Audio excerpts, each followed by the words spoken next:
Buen día, queridos amigos de Espíritu Espiral, los saludo muy contento y gracias por seguirnos en una emisión más de estas entrevistas tan interesantes hechas para ustedes, con todas las dudas el día de hoy acerca de la psiquiatría. Vamos a tener la oportunidad de entrevistar a la doctora Kitsia Ruiz Navarro. Ella es graduada, es originaria de la Ciudad de México y graduada con el título de médico cirujano de la Universidad Panamericana, haciendo una especialidad en psiquiatría con posgrado de alta especialidad en trastornos del afecto y bipolares en el Instituto Nacional de Psiquiatría Ramón de la Fuente Muñiz.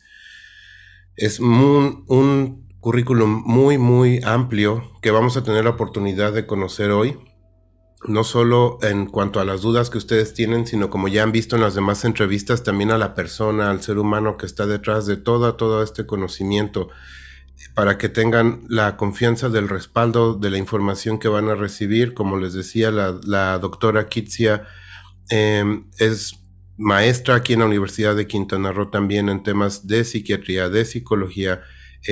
Ha participado en el sistema de información de salud como jefa del Departamento de Diseño en la Dirección General de Información de Salud. Tiene también, ha participado en programas de radio, ha sido profesora de la Universidad de Anáhuac en temas de psiquiatría. Como bien tiene un currículum muy amplio, también está actualmente compartiendo información en redes sociales que lo van a ver, ella nos lo va a compartir al final de la entrevista. Entonces, acompáñenos a saber hoy todo lo que quieran saber sobre medicamentos psiquiátricos, sobre psiquiatría, entender qué es un psiquiatra en esta quinta entrevista de Espíritu Espiral. Gracias, bienvenidos. Muy buenos días, queridos amigos de Espíritu Espiral. Bienvenidos a esta emisión, una entrevista más que tenemos preparada para ustedes el día de hoy, con todas las preguntas y dudas que nos han enviado con respecto al tema de la psiquiatría. Hemos conocido un poco ya de la parte de la psicología en estas primeras entrevistas, pudimos conocer también a una tanatóloga y ahora vamos a tener la oportunidad de entrevistar directamente a una doctora que radica aquí en Playa del Carmen, a la doctora Kitsia Ruiz Navarro, a quien tengo el gusto de conocer, de saludar, y es una persona de toda la confianza, y para mí es todo un honor que haya aceptado esta invitación, y van a ver lo importante y lo claro que va a ser para muchos la información que de las dudas sobre todo y mitos que también nos enviaron por ahí, para poderlo preguntar de la mano de una verdadera experta. Entonces, pues para entrar de lleno, porque como decíamos antes de la entrevista, son muchos temas y poderla conocer también como persona. Es un gusto saludar a la doctora Kitsia Ruiz Navarro. ¿Cómo está, doctora? Muy bien, muchísimas gracias. Gracias por la invitación y felicidades por abrir estos espacios para difusión de temas de salud mental que hacen mucha falta. Sí, Gracias. muchas gracias por este apoyo, por esa pronta respuesta también, que todo fue así medio apresurado, pero estamos aquí ya con todo Se el dieron los gusto y con tiempos, todas se las dieron ganas. los Sí, tiempos. exacto, Nos tocaba hacer esto. exacto, todo se coincidió y se sincronizó. Y también que esta parte que tú me decías que hay unos ratitos que le dedicas también en tu agenda a promover justamente información de salud mental, eh, por tu lado en redes sociales, y ya nos platicarás para poderlo compartir también y que la gente lo pueda conocer. Aquí pondremos cómo estar al tanto también de lo que tú compartes, porque sí, como decías, es muy importante abrir estos espacios también de comunicación con expertos, de hablar de temas, ¿no? Que ahora que hablábamos ayer que entrevistábamos a Cherokee, por cierto, que le mandamos un saludo y muchas gracias por su entrevista. Hablábamos de temas como el suicidio y él decía hay que hablar de esto, ¿no? La tanatóloga, cuando preguntábamos de la muerte, decía hay que hablar de la muerte. Entonces creo que igual de la salud mental, de la psicología, de todo esto hay que hablarlo primero, y que la gente se pueda empezar a enterar y compartir información más respaldada quizá, ¿no? Porque de repente también se ve así como teléfono descompuesto. Así es. Entonces, por eso la intención es ir directamente a preguntarles a ustedes y que no se haga ese fenómeno.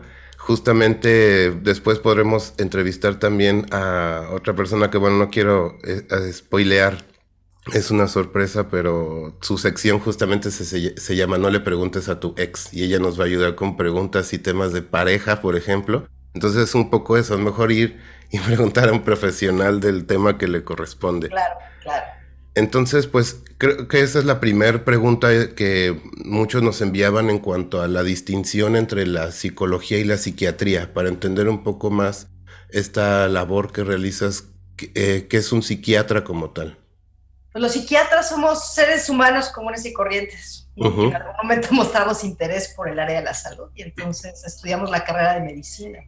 Que es un En médico. México, exactamente, en Ujú, México más o menos el tiempo, dependiendo de la escuela, es entre 6 y 7 años para estudiar medicina. ujú. Y una vez que terminamos medicina, pues salimos un grupo de, todavía no sé cómo, no, todavía no sé cómo etiquetarnos, pero de curiosos, ¿no? Hacia la parte de la mente y entonces hicimos una especialidad en Ujú. psiquiatría, que aquí en México tiene una duración de 4 años. Sí, Hay todavía quienes hicimos alguna, nos subespecializamos en algo, ¿no? Con cursos de alta especialidad ya muy dirigidos a ciertas patologías. Entonces, esa es la formación que tenemos como psiquiatras. sí, entonces, para que los escuchas del podcast nos puedan entender con mucha claridad en cuanto a un psiquiatra, porque es una pregunta que nos hacían, para empezar, es un médico. O sea, Así. hay que estudiar la carrera de medicina, que además me decías pueden ser 6 7 años, eh, y luego especializarse otros 4 años 4 años. más, ya en esta cuestión específica de la psiquiatría, y puede tener además ya cada quien alguna especialidad extra. Así es, así es. Entonces, pues sí, o sea, no dejamos de ser médicos y el abordaje que vemos hacia la parte de la salud mental, pues es un abordaje sobre todo neurobiológico. Creo que Sí, sí. la psiquiatría del pasado, es que, ¿sabes qué pasa, Ángel? De pronto nos dicen la palabra psiquiatra y nos imaginamos a un señor ya grande con lentes, con un saco de cuadritos, fumando una pipa y se nos viene a la mente Sigmund Freud, ¿no? Y Sí, sí, o sí. sea, al final, digo, no es el padre de la psiquiatría, definitivamente, él No, era no. neurólogo, era neurofisiólogo y por Ujú, ujú. azares del destino y por lo que fue siendo, pues surge o es el creador de esta corriente del El psicoanálisis. Y por psicoanálisis. muchos años, exactamente, por más de un siglo, la psiquiatría se enfocó solamente en estos conflictos del desarrollo del inconsciente y cómo actuábamos. Entonces, cuando comparamos la especialidad en psiquiatría con otras ramas de la medicina, pues en realidad es algo relativamente nuevo, ¿no? Es a partir Ujú. de los años 50 del siglo pasado cuando se empieza a descubrir la psiquiatría como ya la conocemos. Entonces, lo cual, digo, hablar de la historia de la psiquiatría también es bien interesante, ¿no? Sí, sí, sí. Cómo es gracias al descubrimiento de medicamentos que se utilizaban para otra cosa, Ujú. no sé, por ejemplo, para la hipertensión o para la malaria, se dieron cuenta que cuando se los daba, las personas mejoraban, ¿no? Entonces, mejoraban porque estaban deprimidos o ansiosos o psicóticos, y entonces alguien dijo por ahí, oye, a ver, yo le di un medicamento para bajar la presión arterial y resulta que ya no está psicótico, ya no dice cosas raras, ¿no? A ver, estudiemos este medicamento. Y Cómo entonces afectó su empiezan a cerebro, estudiar, ¿no? claro, entonces empezaron a estudiar las moléculas y dijeron, oye, si esta molécula actúa, no sé, en unos receptores que se llaman dopamina, Ujú, significa que entonces los trastornos psicóticos, cuando alguien está fuera de la realidad, tiene que ver con algo, con la dopamina. Es decir, ujú. fue un hallazgo por serendipia. Y es a Sí. partir de ahí que se le empieza a dar como este enfoque neurobiológico. Entonces es gracias a la farmacología que la psiquiatría, que empezamos a conocer un poco más de la patología, ¿no? De qué es lo que ocurre. Y Sí. al día de hoy el enfoque de la psiquiatría pues entra dentro del área de las neurociencias, al igual que la psicología, Ok. donde ya no existe una división entre cuerpo y mente, donde ya tenemos muy claro que hay procesos de nuestro cuerpo que afectan directamente nuestra salud mental y que todo en mayor o menor medida tiene un sustrato neurobiológico. Sí. Que no sepamos exactamente como cuál es la causa, porque hablamos casi la mayoría de las veces de cuestiones multifactoriales, que si quieres lo explicamos más adelante. Ujú, ujú. Sí sabemos que pues si están mal nuestras hormonas afecta el cerebro, si está mal el cerebro se afecta el sistema inmunológico y es una compleja interacción de muchísimas cosas y la psiquiatría moderna pues le da ese abordaje, ¿no? Es un abordaje holístico, es un abordaje integral a todo el cuerpo, no solamente a los procesos de la mente. Sí, como decías, esto uso de fármacos para atender otro tipo de enfermedades empezó a ayudar a que se viera que hay una conexión entre los estados químicos, biológicos del organismo y también sus estados de ánimo, sus comportamientos, como que estaba interconectado todos los sistemas y una cosa afecta a la otra. Ujú. Y hacía énfasis también en la parte de la preparación, porque de repente el término psiquiatra, así como platicaba ayer con Cherokee que ahorita cada movimiento social tiene sus cambios en el uso del lenguaje, ¿no? Y le decía, no voy a decir las palabras, pero cada movimiento tiene su palabra que ahora es políticamente incorrecto y nos estamos reeducando a hablar, ¿no? Entonces digo, creo que en este mundo en el que estamos navegando nosotros, nuestra palabra no sé cómo decirlo, a evolucionar quizás será la palabra loco. Está muy cargado de muchas cosas y empieza a mitificar todo este universo. Y creo que ya la palabra psiquiatra como tal también tiene una carga así mitológica, como Sí, algo metafísico, sobrenatural, es que brujo, de raro. verdad, mira, yo te voy a dar como la definición de locura, ¿no? La locura es lo desconocido, la locura Ok, es a lo que tenemos miedo, o sea, en realidad, efectivamente, es algo que está como muy estigmatizado y creo que si tuviéramos que definir, pues es lo desconocido y eso a todos nos da miedo. Y sí. muchas veces se piensa que para ir al psiquiatra es porque uno está loco, ¿no? Ujú. O porque uno ya está muy mal, o mira, yo ahí tengo un pleito con Hollywood, ¿no? Porque se ha encargado de Sí, poner a la psiquiatría, no solamente de estigmatizar al prototipo de psiquiatra, sino de plantearla como si fuera un castigo para los seres humanos, ¿no? Como si fuera sí. una tortura. O sea, el ir al psiquiatra, estar en un hospital psiquiátrico, es el peor castigo que puedes tener. Entonces, creo que ahí la parte cultural, la parte social, pues no ha ayudado No mucho. ayuda. No, Ayer, no, efectivamente, no sí, ayuda. Y cuando nos dicen la palabra loco, nos imaginamos quizá un paciente que está psicótico, con un comportamiento errático, desjuiciado, y que esos son los pacientes que tienen que ir al psiquiatra, cuando en sí. realidad no es así, o sea, ese solamente es un grupo de pacientes, pero no Que además significa está a los psicólogos. dramatizado y exacerbado y que sí Hollywood se encarga tanto de, o sea, no ayuda tanto a la imagen del loco porque lo ponen así muy Jack Nicholson, muy del Resplandor, muy de Joker y creen que hay que estar así hasta allá. Y al psiquiatra también, o sea, hasta da miedo porque cuando nos dicen ve al psiquiatra nos imaginamos que es alguien ahí con jeringas que nos va a poner una camisa de fuerza y nos van a encerrar y voy a estar dopado y con espuma en la boca. Sí, sí, Da creo que miedo. mira, para empezar a desestigmatizar esto un poco, creo que tenemos Sí. en esta parte de las neurociencias, tenemos que aprender a ver al cerebro como un órgano más del cuerpo. Ujú, es un También se órgano. descompone, que también se enferma y que también deja de funcionar.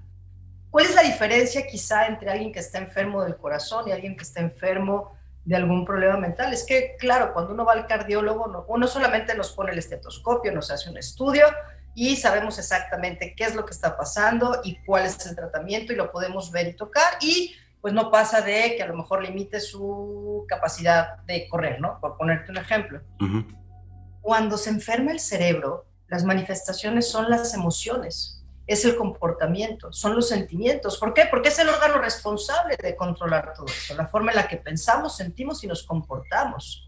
Y como no Sí, tenemos una educación emocional, de pronto hablar de tristeza o de pronto hablar de depresión se traduce inmediatamente en emociones, ¿no? Y cuando hablamos de emociones es como tú contrólalo, tú puedes, tú échale ganas. Y sí, resulta que no, así como la persona que se está infartando se le cierra una arteria, también en el cerebro ocurre un desequilibrio en muchos químicos, en muchas áreas del cerebro, en la parte de la corteza, en la parte eléctrica, y eso lo traducimos en unos problemas del comportamiento, de las emociones y de los sentimientos. O sí. sea, los sentimientos y las emociones, si Exacto. bien somos dueños y responsables de ellos, cuando estamos hablando de patología mental o de un trastorno psiquiátrico, las emociones se salen de control. Sí, sí. Afecta todo el tema de las emociones, los pensamientos, las creencias y em, para que quede muy claro a los consultantes, como te decía, entonces un psiquiatra es un médico con una amplia preparación que además está tomando en cuenta el cerebro como órgano y que entendamos la parte fundamental, que primordial, yo creo que o sea, como no se me ocurre qué mayor importancia podría tener el cerebro en el cuerpo humano. Y es un médico y un especialista que ya nos dijo, Kitsia, no va a separar tu mente del cuerpo, pero sí va a atender puntualmente al cerebro como órgano, así como cuando hay que ir al cardiólogo porque me duele el corazón o al neumólogo para que me revise los pulmones. Entonces no es un vudú hechicero ahí que te va a estar haciendo ahí sustancias o raro con rayos atrás como el doctor Frankenstein, sino es alguien muy puntual que va a estudiar tu cerebro y es un médico preparado para eso. Claro, o sea, cuando sufrimos de las emociones, cuando las emociones nos duelen, cuando nuestro comportamiento está cambiando, cuando eso empieza a ser algo que interfiere en el día a día, toca pedir la valoración del psiquiatra, ¿no? Y no hacerlo es tan absurdo como una persona que se está infartando y entonces le decimos, no hombre, no te preocupes, mira, baja de peso, deja de fumar, ponte a hacer ejercicio y échale ganas, dile a tu corazón Sí, que le eche ganas. O sea, se va a morir, se va a morir. sí, Con sí, las sí. emociones, con el comportamiento y los pensamientos es algo muy parecido.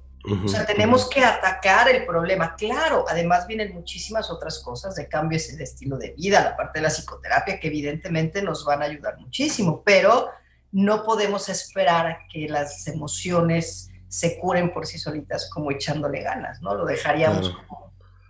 como el infartado si no lo metemos a quirófano y abre el arte. Un poquito Sí, así. sí, que ese es nuestro otro, ahorita de este desestigmatizar, como decíamos, nuestra otra, no es palabra, pero es frase que también nos gustaría ya modificar de ese diccionario social, que es ese échale ganas, ¿no? No son Ay, esta mira, cosa de échale ganas, la escucho todos los días con los consultantes si la también. depresión, la ansiedad, digo, hablando yo de mi área, fuera cuestión de echarle ganas, entonces nosotros echaríamos porras, ¿no? Seríamos porristas Claro, profesionales, me queda claro. Y que no, no sí. es echarle ganas, es vamos a ocuparnos de todo lo que está mal, no solamente de la parte biológica, sino también de la forma en la que te relacionas con el mundo, cómo lo percibes, qué herramientas tienes para manejar el día a día, o sea, échale ganas es creo que lo peor que le podemos decir a alguien que está sufriendo, ¿no? Sí, Independientemente del y, diagnóstico. y de alguna manera, y por eso mucho de la intención de este podcast, a final de cuentas, es de las cosas que más se le dicen a una persona que está sufriendo. Eso es algo muy común que escucha quien está en depresión o quien está sufriendo crisis de ansiedad, ese de, ah, ya, o el déjate de tonterías o el échale ganas.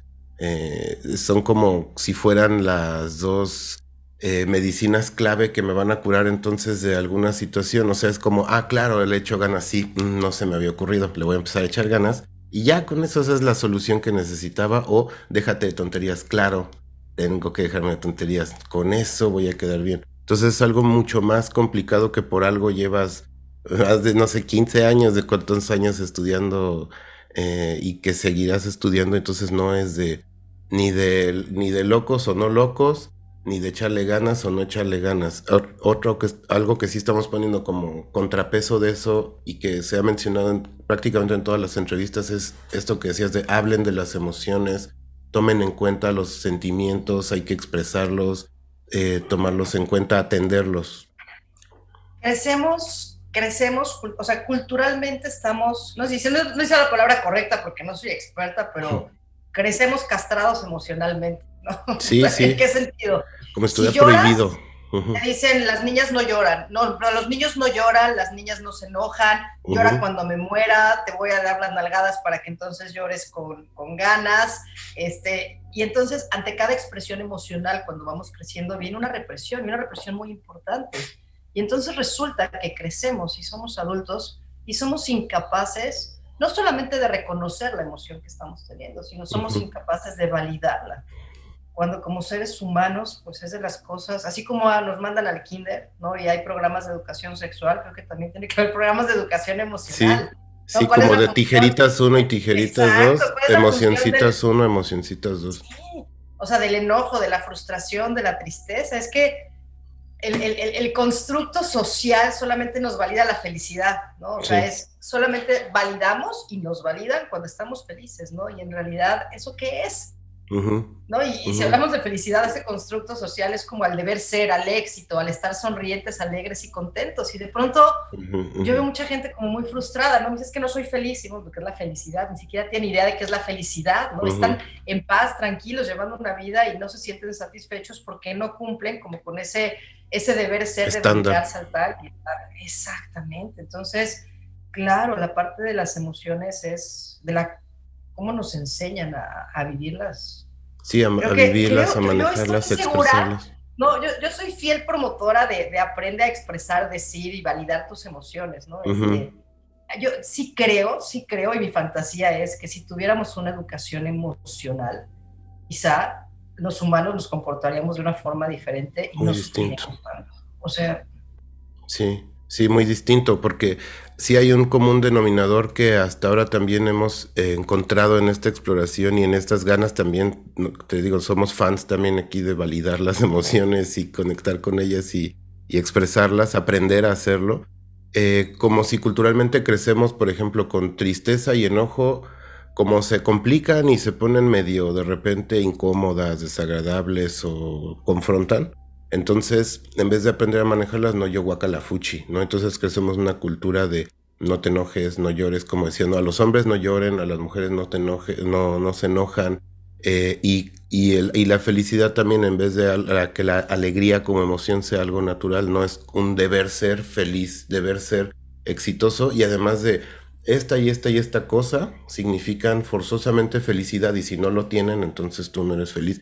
Y ya la emoción de alegría como tal está distorsionada por un montón de creencias también, entonces sí hay toda una eh, como cierta dificultad social para conectar con las emociones, como sociedad también aprender a manejarlas, porque no solo es difícil reconocerla, validarla y expresarla, sino para los demás recibirla, ¿no? Porque ese no te enojes es porque, o no llores es porque me incomoda que estés llorando, también no sé qué claro, aquí hacer viene con otra alguien que parte, llora junto a mí.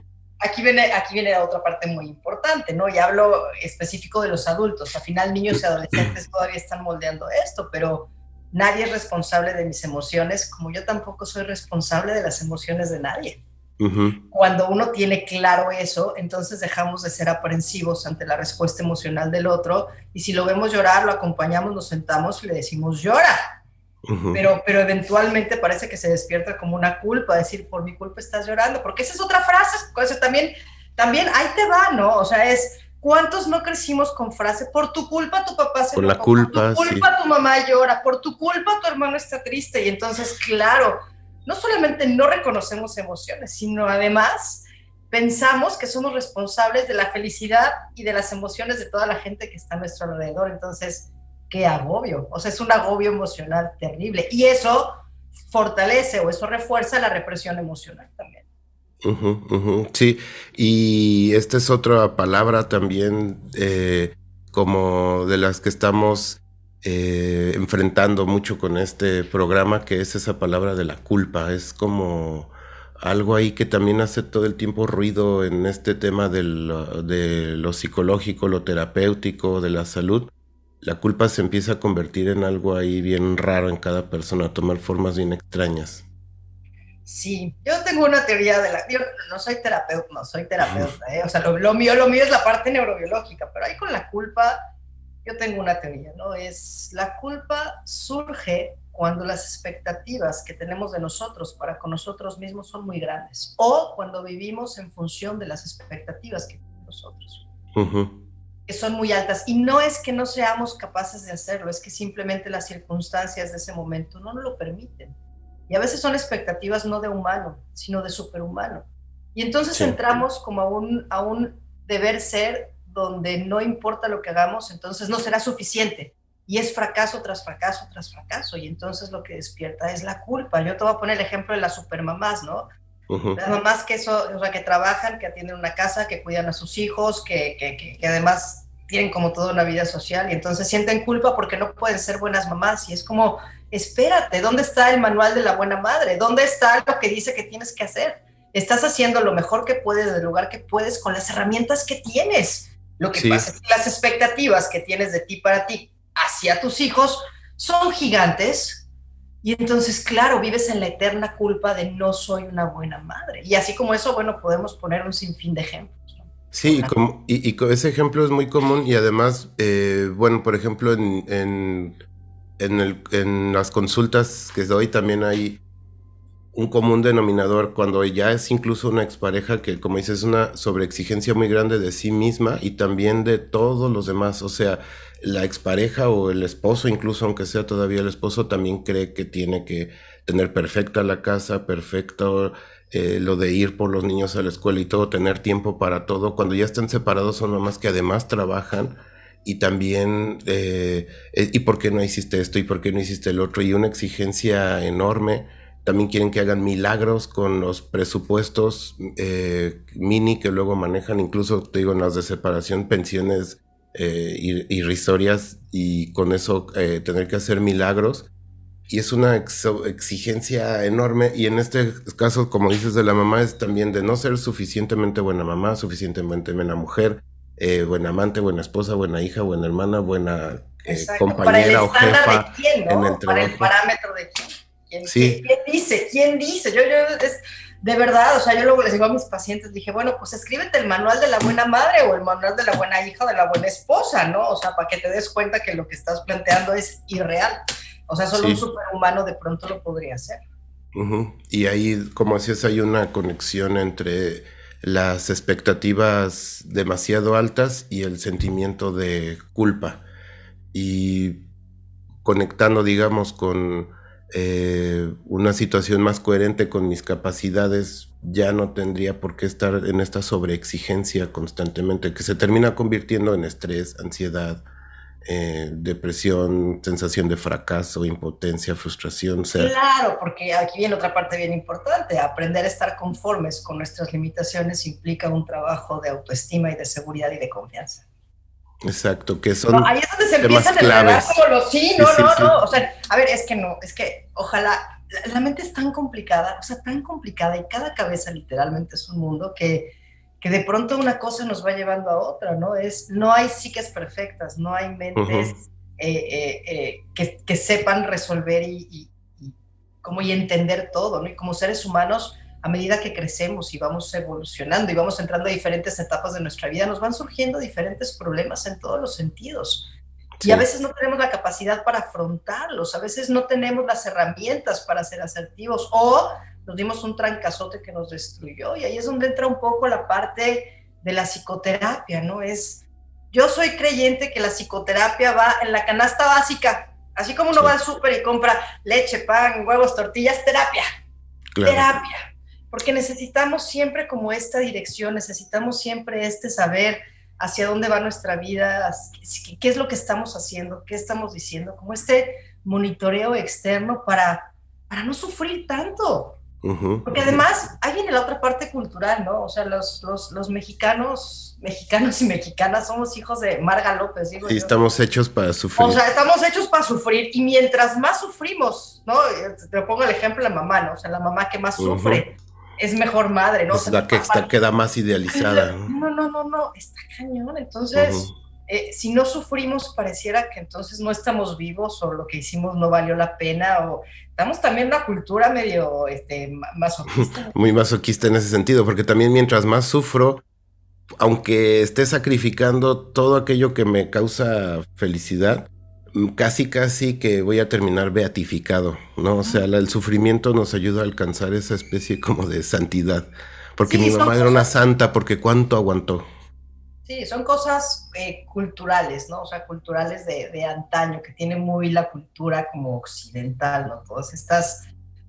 Todos los que venimos de culturas judeocristianas, ¿no? Sin meterme como en parte religiosa, ojo, ojo, ¿no? Sino como en esta parte de Occidente, porque el Oriente funciona un poquito diferente, pero todo esto crecemos y tenemos inculcados la culpa y el sufrimiento muy Ujú, arraigado a nuestro interior.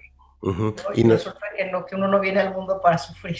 Hay exacto. cosas, la vida es, a ver, la vida no es maravillosa, no, la vida es dura y la vida es injusta y está llena como de muchas cosas que superar y no es que yo sea negativa ni mucho menos, no, creo que el reto de la vida es aprender a llevar esto, es señal de que estamos vivos, el que tengamos Sí. problemas, el que tengamos conflictos es parte de, y uno puede aprender a llevarlo de la mejor forma y afrontarlo de la mejor manera. Para mí Sí, es y sí, exacto, como dices, no vinimos a este mundo a sufrir y tenemos también cuando dijeran las personas, bueno, pero ante ese panorama tan complicado, entonces, ¿cómo le hago? Y hablabas por ahí de, iba a decir los tres haces, pero ya se me olvidaron cuáles eran los tres, que decías confianza en uno mismo, autoestima, esta parte que se puede trabajar y fortalecer y que de alguna manera sería la contraparte de toda esta forma de, como decías, de culpas, de sufrimientos, de todo esto, qué tanto tiene que ver el amor propio, la autoestima, la confianza en mí mismo. Sí, pues mucho, ¿no? Y al final creo que es parte del autoconocimiento y es parte de aprender a desarrollar nuestro propio juicio crítico hacia nosotros mismos y hacia el entorno. Ujú. Cuando crecemos, mientras estamos creciendo, aprendemos a ver el mundo a través de la ventana de las personas que nos educaron, ¿no? Que llámese mamá, papá, nuestros cuidadores, nuestros tíos, y nos vamos haciendo como un constructo de las cosas. Pero llega un Sí. momento en la vida donde uno tiene que aprender a abrirse sus propias ventanas, tiene que aprender a abrirse sus propios mundos. Y a veces se nos olvida.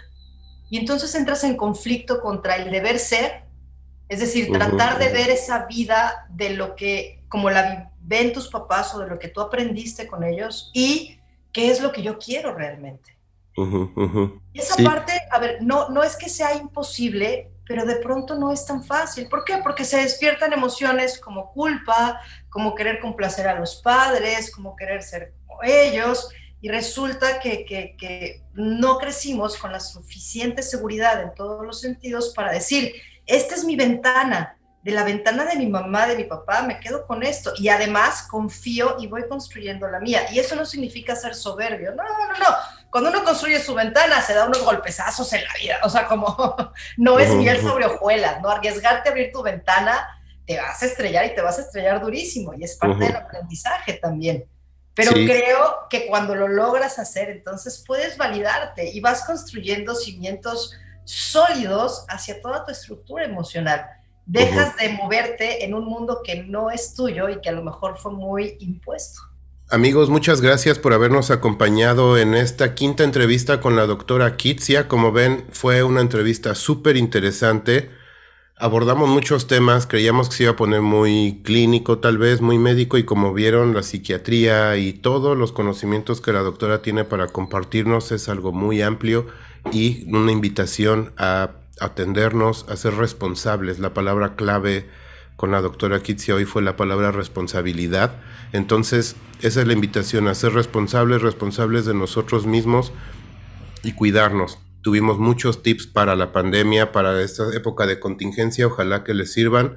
Muchas gracias por habernos acompañado y espero verlos pronto en una nueva entrevista. Sigan enviando preguntas, sigan enviando anécdotas, comentarios a nuestras redes sociales. Los espero ver pronto. Gracias. Unidos creamos conciencia. Hasta pronto.